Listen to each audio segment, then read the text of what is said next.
काय सांगाल आज आसूच्या पारंपरिक मैदानात आज चित्र्यानं द्वितीय क्रमांकाचा मान घेतलेला आहे, कसं नियोजन ठरलेलं आजचं? आज नियोजन होतं शेटने फोन केला होता काल, अचानक नियोजन झालं, चांगली गाडी पळाली. शेवटी त्यांच्या भागातलंच मैदान होतं. हो भागातलं होतं, दोही फेरे गाडी कळणी पळली. कालच्या मैदान पळायला चित्र्या हो कालचे मैदान पळालं. काय झालेलं का? काल सुट्टा गट पास आहे, पण गाडी खाली थोडी फॉल झाली. सेमीला फॉल झाली नाही नाही गटालाच.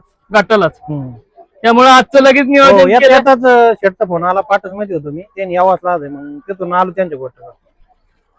आणि आज आनंद कसा आहे? हो चांगली गाडीची एक नंबर पळाली.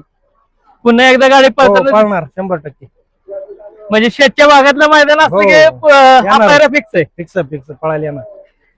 धन्यवाद दादा, तुम्ही दिलेल्या मला वेळेबद्दल आणि पुढील वाटतं तुम्हाला शुभेच्छा. धन्यवाद. आपल्या सोबत आहेत आसू मैदानाचा द्वितीय क्रमांकाचा मानकरी शिर्डीकरांचा सुंदर. दादा काय सांगाल, आज कशी गाडी पडली, नियोजन कसं झालेलं? आमचं नियोजन अचानक झालं. आमचं ह्या मैदानाला मागच्या वर्षी एक नंबर केल्यामुळे मनापासून इच्छा होती पाहण्याची. मग अचानक आमचा मुंबईचं जे बटन आहे त्याबरोबर पाहिला होता, पण काय बैलाला त्या दिवशी पळाल्यामुळे थोडं पाहायला लागलं. त्यामुळे शेट म्हणले की आपण पुढचं मैदान करू, तुम्ही ऍडजस्ट एखादा बोलत असेल तर करा. मग अचानक मध्ये साईनाथ भाऊला मी फोन केला, साईनाथ भाऊ मला बैल लागतो. साईनाथ भाऊ म्हणले ठीक आहे, किती अंतर आहे, मला लोकेशन टाका. मी लोकेशन टाकले, त्यांना 18 किलोमीटर होतं, ती चालली होती शिर्डीला हायवेनी. ते म्हणलं बैल लागतो, म्हणजे ठीक आहे. आलो गोठ्यावरती. अचानक नियोजन संध्याकाळी झालं आणि आज गाडी पळाली. आणि विशेष म्हणजे दोन्ही बैल एकाच गोट्यावरती होती. एकाच गोट्यावरती शेजार बांधलेली. कारण सुंदर जुना मालक आणि आपल्या साईनाथ भाऊंचा चित्र आहे, एकाच भागातली बैल आहेत गोड्यातली. त्यांचं बी तिकडून कॉन्टॅक्ट झालं, लगेचच पैरा. आणि मन मोकळेपणानं पैरा झाला, गाडी गुलालात राहते. काय सांगा? मन मोकळेपणाने पैरा म्हणजे एक मिनिटाचा सुद्धा अवलंब लागला नाही. फोन केला आणि डायरेक्ट खूप शेट लोकेशन टाका, मैदान घरी येतोय, असा मोकळ्या मनाने पैरा झाला. कालचं मानाचं हिंद केसरी मैदान होतं, त्यात सुंदर पळू शकला असता.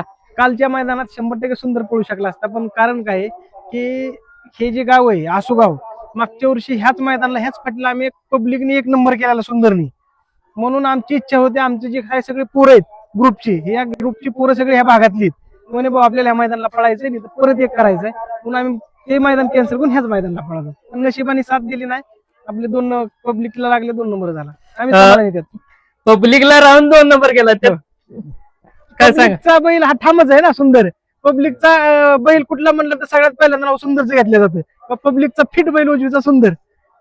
आणि भागातलाच गुलाल काय सांगाल, म्हणजे बाकीच्या ठिकाणी जाऊन केलेला गुलाल आणि भागातला गुलाल काय आनंद वेगळाच आहे ना. भागातला गुलाल म्हणलं की आनंद वेगळाच आहे. असं सगळीच आमचा ग्रुप बी खूप खुश झाला. आपल्या गावात गाडी आपली गुलालात राहिली, 2 नंबर केला.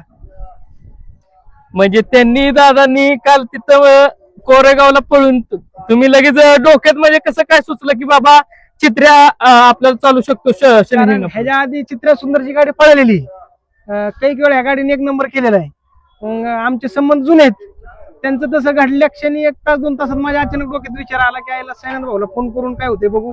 आमचे जे बैलाचं नियोजन करतात किरण भाऊनी बी फोन केला साईनाथ भाऊला, किंवा साईनाथ भाऊ बैलाचं काय आहे. मी म्हणलं भाऊ मला बैल लागतो.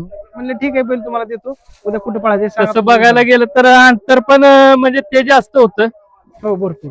कारण का त्यांच्या भागात पण आता मैदानात 3 फेऱ्याची चालू झाली. कडनी सेमी कडने फायनल कडने सुंदरनी. मागच्या वेळी सुद्धा असंच झालं, गट सेमी फायनल 3 फेऱ्याकडे पळायला. आज गाडीचा ड्रायव्हर कोण होता? आपला सोना ड्रायव्हर रामसवाडीचा. सोना ड्रायव्हर रामसवाडी. 3 फेरे तेच होते का? 3 फेरे त्यांनी झाले. 1 नंबर म्हणजे 1 नंबर हुशार आणि चलाक ड्रायव्हर. ते हातात म्हणजे नाही का, ती वेगळीच कला आहे. राजा तर पळवलाय. आता सुंदरचं नियोजन कधी लावतं देवासोबत? आता सुंदरचं नियोजन देवासोबत लवकरच आहे. आमची जुनी इच्छा आहे, पहिल्यापासून वाटतं आम्हाला सुंदर बकासूरची गाडी पळावी. मामांशी आमचे बोलणं बी चाललंय. मामा म्हणले एवढ्या 2-3 महिन्यात तुम्हाला बैल देतो. आणि विशेष म्हणजे सुंदरचा गुलाल तुम्ही राजाला पण दिलाय. हो. म्हणजे काय असतं, भावना काय असतात प्रेक्षकांना सांगा. म्हणजे थोडस त्याचा पण गुलाल त्याला म्हणजे आशीर्वाद किंवा एखादं प्रेम त्याला काय होतं, ज्या वेळेस एमपीचा राजा आमच्याकडे आला, आम्ही घेतला, त्यावेळेस आल्याला बैलांनी संघर्षता बुलट निखिल शेट कोरडे पाटलांची, त्या बैलात फायनलला राहिलो. त्याचा गुलाल आम्ही सुंदरला लावला. त्या दुसऱ्या मैदानात बसून जी सुंदरची फायनलला आहे, त्याचा 5-7 मैदान झाले, एका मैदानाला मार खाल्ला नाही. 2-3-2 कंटिन्यू चालूच आहे. म्हणजे इकडचा गुलाल त्याला, त्याचा गुलाल ह्याला गुलालात जाणार. म्हणजे तसं दोन्ही पण आता कोणाला हा तर गुलालातच बैल आहेत दोन्ही. काय सांगायला आगामी नियोजन सुंदरचं कसं असणार आहे? आगामी नियोजन आता आमचे नियोजन करतात अनिकेत निंबाळकर, राहुल सांगवे, किरण वाघ, सागर भाऊ असतील. आता ह्या सगळ्यांचा विचार बाबा कुठल्यात कसं काय नियोजन करायचं त्या हिशोबाने. आता ही सुंदरची ही नवीन खरेदी आहे ना तुमची? हा ही आता 1-4 महिन्यापूर्वी 20 लाखाची खरेदी आणि ही नवीन राहील. त्याच भागातले बैल घेताय, काय सांगाल म्हणजे काय बघताय बैल तर? कसं आहे नाशिकच्या बैलांची खासियत आहे. नाशिकची बैल ज्या ज्या लोकांनी घेतलेली आहेत, जसं की बघा आता अजून त्याचा व्यवहार झाला नाही, तांडव सुंदर झालं. परत आता ह्यो बघा अशी बऱ्यापैकी बैल आहेत की जेवढी जेवढी आता का त्यो विसापूरवाल्यांचा वादळ झाला, बैलांनी वादळ. ज्यांनी ज्यांनी नाशिक भागातनं बैल घेतलेली आहेत, ती लोक फसलेली नाही. म्हणजे बैलं पब्लिकला पाहिजे. ठामच पाहिजे, म्हणजे पब्लिकला गाडी हा, कुठनं public. लागू काय लागू हा, काय टेन्शन नसतंय. हा 100% पब्लिकची ठाम. आता आमची इच्छा आहे राहुलभाई पाटलांच्या एलियन मध्ये पळायची, कधी एक होतोय सुंदरचा एलियनचा पाहण्याचा.